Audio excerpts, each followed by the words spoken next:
Patty, I am so excited to have you with me today. How are you? I am well, thank you, Jocelyn, and I am delighted to see you again. Yes, it's amazing. And the work that you do is incredible. We are super excited to get tips and advice from you on personal style, personal image, and want to start though with your journey to getting where you are. Did you know that this is what you wanted to do? In a very strange way, I did. I I had been, as a little child, I wanted to be a teacher, right? Mhm. And when I was young, like, what are you going to do? You're going to be a teacher, you're going to be a nurse, you're going to, Right. that's the era I'm from. But I do teach today. It's just not in the way that I thought. But I had a career, my early career out of college was in advertising. And and I remember sitting at my tiny little table in my tiny little apartment as this, recent college graduate with a tiny little budget. And I jotted down some notes of the service that I would provide as a side hustle, right? Because when I was in college, I worked in retail and I always loved fashion, and I was the one that other students, when the gals in the hall were getting ready to go out for the night or go to on a date, whatever it was, they were coming to me on what should I wear, Patty? How to come look at my closet. Yeah. So it's something that was kind of, I just did it naturally. Mhm. And so I remember sitting as a recent graduate making notes of the service that I would offer. And I'd go into closets and I'd help women figure out how to build a great wardrobe and how to put outfits together and all of these fun things, kind of like their BFF in their hip pocket, with a little professional expertise. And what's really interesting is that I was doing corporate work as an image coach, many, many years ago. And it evolved into doing private coaching with clients one on one. And what's really interesting, I had completely forgotten about the notes that I had written that day, long, long time ago, until I was going through cleaning out the basement, going through some boxes, and I found the notes that I'd made on that yellow legal pad. And I looked at them and went, oh my gosh, this is what I do now. I This hadn't is even. incredible. That's like manifestation in the flesh. It is, one thing that it showed me is that power. We're told so often, write down your goals, put pen to paper, put them in writing, and it's like, I've done it, Right. but it was when I saw those notes that I went, "Oh, the power that is there." That's incredible. I want to understand the difference between personal perception of or the way that we view ourselves and personal image because we are our own walking and talking brand in a sense. Yes, absolutely. We are. And that line between the image and the perception is the self-perception is very subtle because we've long known that, those around us will treat us accordingly based on our appearance because they're drawing conclusions and forming their own perceptions. What's more recent, though, is the study of there's a body of work called enclothed cognition. And the term was coined in 2012. So it's a pretty new body of work based on something much older called embodied cognition. But what the university professor that led the study found was that our own perceptions are impacted by the clothing that we're wearing. Mhm. So we might think that we have a certain image of ourselves, and of course we do, but it can shift based on how we put ourselves together and the visual role, so to speak, that we step into. And what they did in the study is they had undergraduate university students um, take some tests, and the groups were divided between those that wore a lab coat and those that wore their street clothes. And those that wore the lab coat that was, more official scored much higher the test. Their test results were impacted by what they were wearing.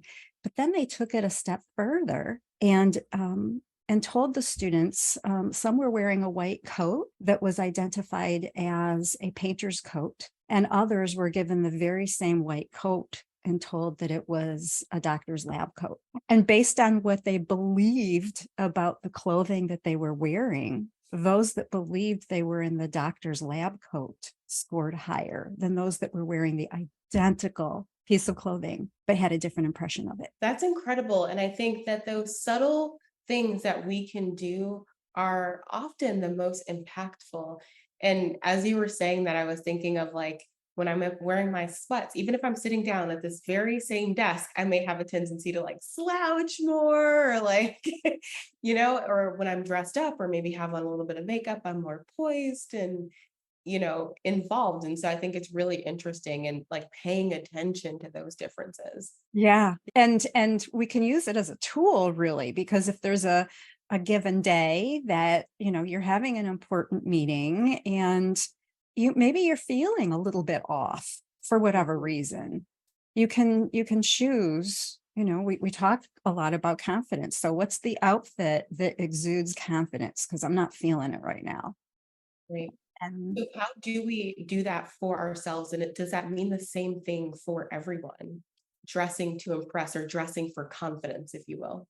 yeah, so that's a really great question in terms of whether it's the same for everyone. Because if we're dressing for the perception of others, then there are some universal, I won't call them rules, but there are some universal beliefs about, what the power suit looks like and what particular colors suggest via their psychological significance.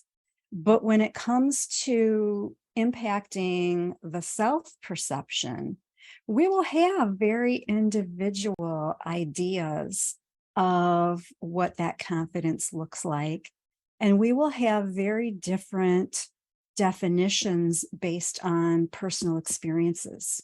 So you might even think, Jocelyn, of an outfit, some ensemble that you own that you were wearing on an eventful day, where maybe whether you were making a presentation, whether you signed a new gig wearing that particular outfit, and there's an association in your mind with how successful that particular outfit is. And it doesn't have to be a power suit. We can just call it a power ensemble. It doesn't even matter. It could be a great dress, but something that you've accomplished in now holds a value to you that this is a successful outfit.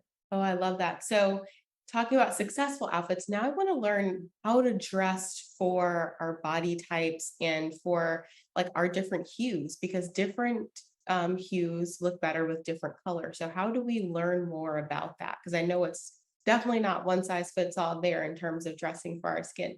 Right. Our skin tone, our eye color, our hair color, all of those are inherent color neutrals for us. And we are all unique pieces of art, is how I like to look at it. And there are different ways of going about identifying what is best for you. Some people are able to do that intuitively, and they will, they may know from experience. When I wear this color of tangerine, I look in the mirror and I think, wow, I just glow more. Or it may be the color navy just seems to create harmony in their whole presence. It can be tricky for some people, and so that's where a consultation with a color professional can come into play.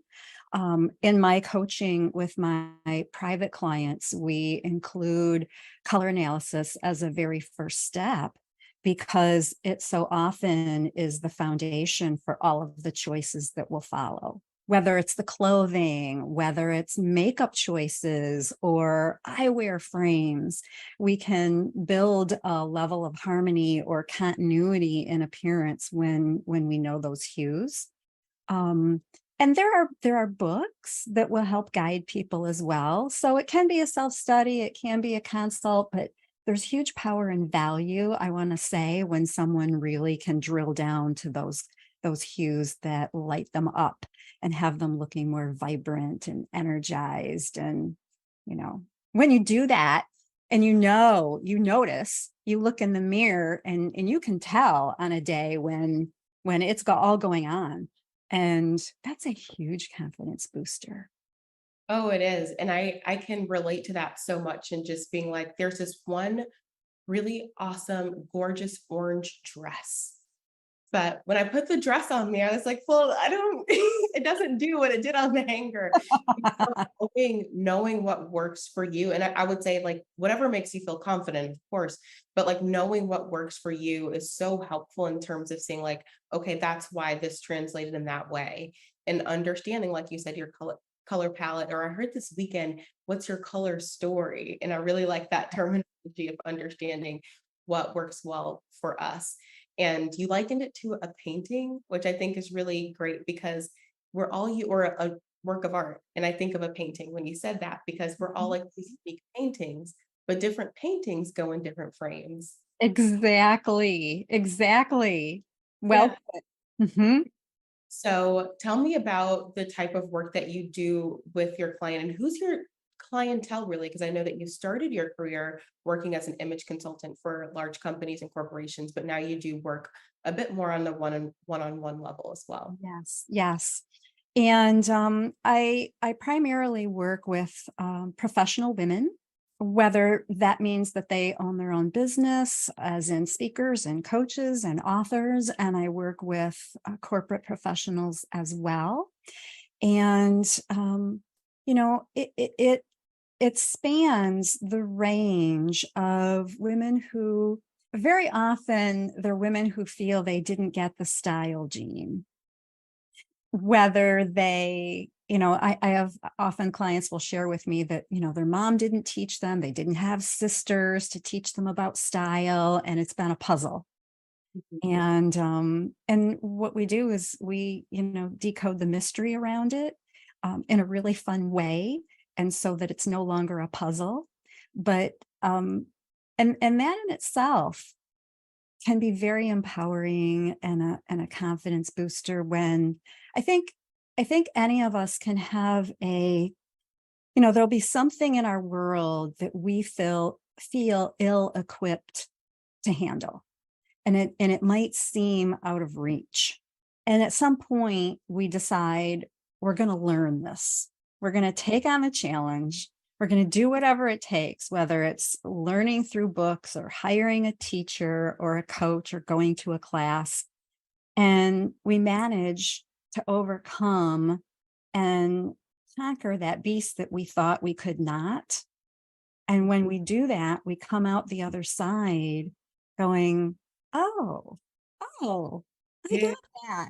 Right. And we stand a little taller because we did something we didn't feel that we could do. We didn't believe that we could. And I see this happen with my clients who are very talented, accomplished women. And there's this one area where they don't feel accomplished. And so it's really exciting to see how no matter where we are on our path, there's always that room for growth and advancement and another level, there's another window for growing our self-perception and personal confidence.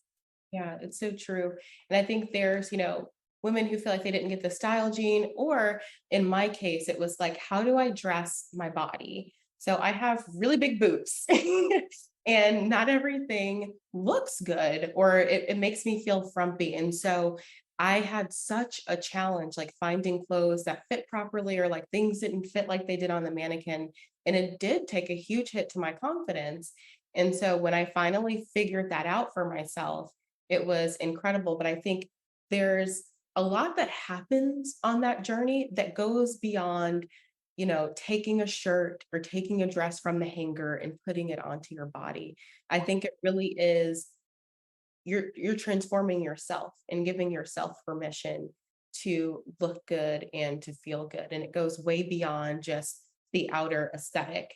And in my case, it was like, I come from humble beginnings and then I was able to afford nicer things, but still shopping at, the same stores and afraid to spend money in some cases and didn't even try a lot of things on to understand, all right, this is the type of fit that works with my body. These are the type of pants to wear to like elongate my torso or whatever the thing is. And taking that time, the investment of time, and then the investment of a little more money to get there for myself was incredible. It's Mm, not mm. just the act of like, oh, I bought something nice, but it's also the fact of I'm worthy of something nice.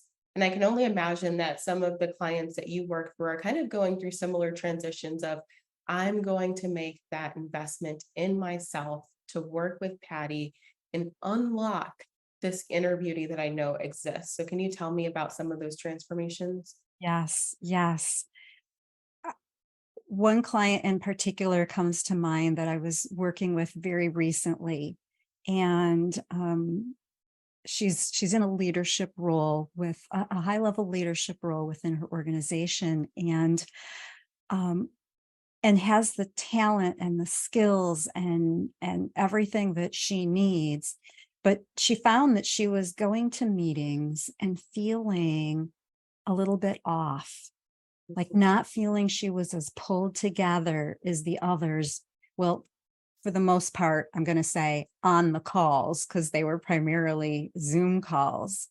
And she was feeling a little frumpy. And it's something that she'd not previously given attention to.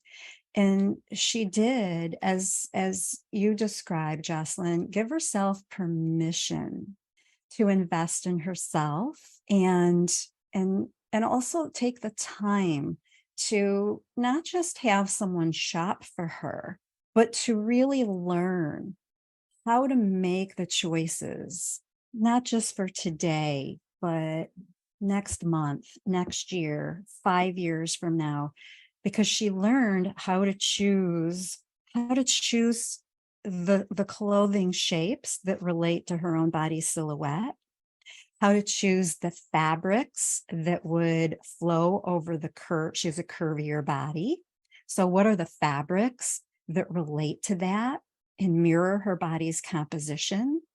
And to learn how to put the pieces together. And it was, it is, as you said, a journey, because along the way there were stages. The first time we had a fitting together, it was like, she said, I never knew trying on clothes could be so much fun.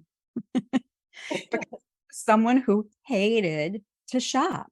So we see a transformation, and then we went a little further, and it's like, gosh, I replayed the recording of that meeting and I looked at myself on camera and look good. and, and something I wouldn't have said before. And and of course also feedback from colleagues and board members to say to her, wow, you look really nice today. What's going on? Something's different. And that's one of the very best compliments, when others, maybe they don't necessarily know how to put their finger on just what it is, but there's something about the package that has leveled up, and Yeah. it makes a difference in so many ways. No, you're so right. And in the process of leveling up, right, there's some things that we have to release, we have to let go of. And I know that can be such a challenge too, like the clearing of the closet and like no longer hoarding all of these things in that exercise. And I know when we spoke last, you were talking about how emotional that can be sometimes to release, to engage in that release. Can you Yes. that story today? Yeah. So one of the things that is really key in that process is for us to embrace who we are today and to rejoice in that. And some of that sometimes includes just really working a little more with positive body acceptance, embracing our current body image without desire to be other than we are, and then to be honest with what's in that closet and what aligns with that. And sometimes there are attachments, different sorts of attachments. One attachment might be, well, I wore that 12 pounds ago, and I'm committed to getting back into that size. And while it's a valid goal for some of us that are on fitness plans and aspiring to get in shape to a certain level, I feel sometimes having those items in the closet can be a reminder or a punishment of what isn't good enough. And even for those who are on that fitness program, I always encourage them, if that is something you really think you're going to wear again at some point in time, box it up and put it out of sight for now. And just focus on your path, your journey, what you're doing today, and be kind to yourself in that journey. And it can be very liberating to open the closet and see only things that are supportive and things you love that love you back. Ooh, yeah. And then another piece of it is, there are times that I've seen so many women hanging on to things because it conjures up a particular memory, right? Like, I wore it on this special occasion and it has a sentimental value. And I appreciate that because I've got some of those things of my own. And what I do and also encourage my clients to do is, you know what? Either if it was a special occasion, you probably have a photo of yourself wearing that item on that day. Great. And let that be your treasure. You don't need to hold on to the physical item. And if there's not a photo on that special occasion, go ahead and snap one now. Why not? And let go of that piece that's taking up valuable real estate in your closet, because if I had $50 for every time someone told me my closet is overflowing with clothes that don't work for me, I would be a multimillionaire. Yeah, yeah. So after we've cleared out the space and it's time to start anew, what are some of your tips or suggestions in terms of building out like your basic set? What should every woman have in her closet? Yeah, so there are a handful of items that can suit everyone. And I'm going to take a step back though, because one thing that I want to mention is, after doing that clearing or purging those items that don't really serve, it's very helpful to have a little goodbye session, kind Yeah. of a little ritual, a letting go ritual. And I do encourage people to take that time and, give reverence to those clothing pieces who have served you well and taken care of, protected your body and given you what you've needed, and to recognize that and go, thank you, thank you, thank you for protecting me and serving me and making me look great at a particular point in time. And now I let you go. We could light candles. We could, take a nice warm bath to prepare for that letting go. But, sometimes before we move to the next step, we need a little transition time. So it's worth considering that. And then moving into that cleared out space and going, okay, what are we ready for? And some of the things I want to straight away bust a myth that is often touted, that every woman needs to have a little black dress. Oh, I knew you were gonna say that as soon as you said busting a myth, because that was on my list of things that we should have. So if we go back to what we were talking about of learning the hues that make you look your very best, well, it's not black for everyone, right? In fact, I'm gonna take a risk here and I'm gonna vocalize something. There's a small percentage of women that really look fabulous in black. And your little black dress, it might be a brown dress, it might be a navy dress, it might be a taupe colored dress, your own neutral, ought to flatter you.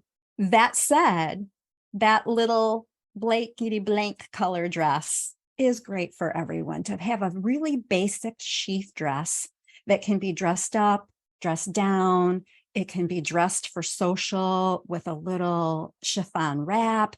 It can be dressed for business with a nice jacket over the top. It can be dressed for travel with a pair of sandals and simple jewelry, right? That's a real versatile piece in a shape that relates and aligns to your body's own shape. When we wear the shapes that mirror our body, if you know your body type, that's first step, figuring out what that is. And when the clothing relates to that, you're going to be more comfortable and it's going to be more flattering on you. So that's key there. There are some pieces that flatter most any body type. There are a couple of shapes that I'll share straight away because they're worth looking at even before or until you are able to feel that you're accurately identifying your body type. And one is a sarong style, either wrap or faux wrap. It might be a wrap style skirt. It might be a faux wrap dress, but that style tends to work on the majority of body types when properly fit as well. You have to choose a fit that works well, but it's a really universal style, as is a peplum cut. And for those who aren't familiar with the peplum, it's that little effect that comes that is falls from the waist on a dress or a top that almost has like a skirted effect around it, and it works on a lot of different body types. So those are two easy pieces to begin with, and that basic dress and that wrap that we mentioned that you can put around the dress. Having wraps in colors that flatter you are one of the best tools that you can have in your closet. Oh, I love that. And I do love a good wrap too. Yeah, because it can be literally, it can be a beach cover up. It can be the wrap around your shoulders when you're in an air conditioned room. It can add elegance to a simple dress. There's so much that you can do with them. I say like elegant, chic, and mystique. Oh, I like that. I like that, Jocelyn. So say we're getting dressed and on one hand we could feel really good, or another hand, maybe we don't like what we see. What are some positive affirmations that we could use to empower ourselves and cultivate a sense of self-love? That's really good. That's a really good question. So the first affirmation that comes to my mind on that point is I love my body. Because so many of us have at any point in our lives, at some point in the past, maybe recently, been critical about a body characteristic. Mhm. And if we can make peace with who we are, I think that's right out of the gate, a fabulous place to start. I love my body. I'm great at styling my body. I know what looks good on me, and I choose to wear it. I've not been asked this before. This is kind of fun. I love to wear the colors that make me shine and boost my appearance, right? One of the things that I say in my business is that style can be easy, style can be learned, and style can be fun. And when we look at it that way and we choose to be playful about it, the affirmations can come from that place. And as we are playful and have the wonderment of a child, that child that is just open and receptive, the positive affirmations flow very easily Oh, and I love that. organic in the process. I love that. So we've learned about how to be confident in our own skin and in our clothing. But I want to know, Patty, what does confidence mean to you? I believe that confidence is rooted in making choices that reflect who we innately are. And then going out into the world, acting on those choices in ways that inspire us and where where we feel that we are inspired. I love that. You've given us so many jewels of wisdom, but I want to know if you have any final words that we can take with us today. So I, f- I feel it's really important that we all choose to dress for who we are today, not to be like someone else, not to be as we used to be, or who we think we might be in the future, to fully embrace who we are right now, celebrate that and dress for that. I love that. Thank you so much, Patty, for that word of wisdom. And thank you for joining me on Confidence Conversations. This has been amazing. Oh my gosh. Thank you, Jocelyn. Thank you. And I do, would you like me to offer a little something for your listeners? Yes, always. I have, for those that would like to know more about this conversation, I have a free gift that they can receive by visiting bustyourstyle.com. And they will have an ebook from me that will teach them much more about today's conversation. Trustyourstyle.com. Thank you so much, Patty. Oh my gosh, you're welcome, Jocelyn. Thank you for having me.